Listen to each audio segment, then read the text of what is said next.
Hello everyone, শুভ নববর্ষ।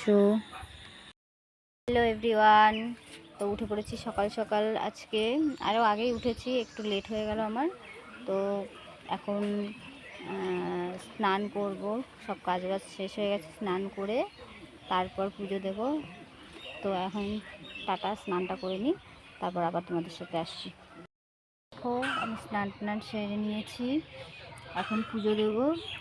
এই যে আমি পুজোর বাসন মাজবো, তার আগে একটু আমার ঠাকুর আছে, ওখানে আমি একটু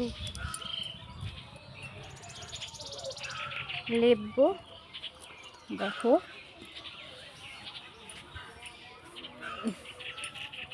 এই যে এখানে আমাদের মা মনসার পুজো হয়, স্থাপিত হয়নি এখনো।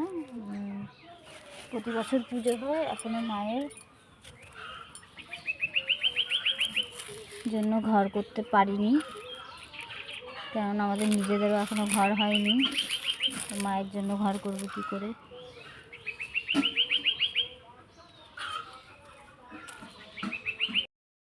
একটু লেপা পোচা করে নিয়ে রোজই করি এখানে।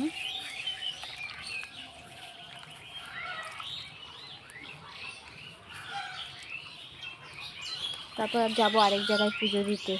আমাদের এখানে মন্দির আছে, কালকে তো তোমাদেরকে দেখালাম নীল পুজো, তো ওই মন্দিরে যাব। দেখো, এখন পুজোর বাসন মাজবো, মেজে তারপর যাব শীতলা মায়ের ওখানে জল ফুল দিতে।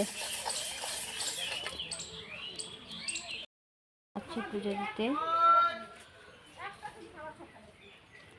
ওখানে গিয়ে তারপর আবার তোমাদের সাথে কথা বলছি।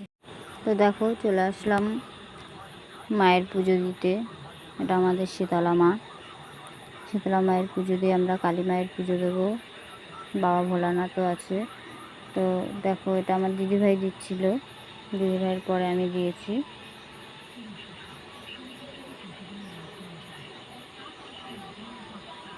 যে আমি দিচ্ছি, দেখো।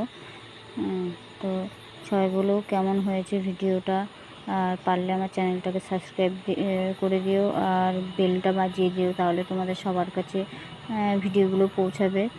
আমি জানি না আমার ভিডিও ঠিক কেমন লাগে তোমাদের, তা তোমরা অবশ্যই জানিও কার কেমন লাগে ভিডিওটা। দেখো, মায়ের পুজো করে তারপরে আমরা চলে গেলাম মা কালীর এখানে, আমাদের পাশেই মন্দির, পাশাপাশি। তো দেখো, মায়ের ওখানে আমার দিদিভাই দিচ্ছে, তো আমি আর দিদিভাই দুজনে একসাথে দিয়েছি। তারপর দেখো, আমার তো ভিডিও ধরার লোক নেই, তো আমি নিজেই ধরি।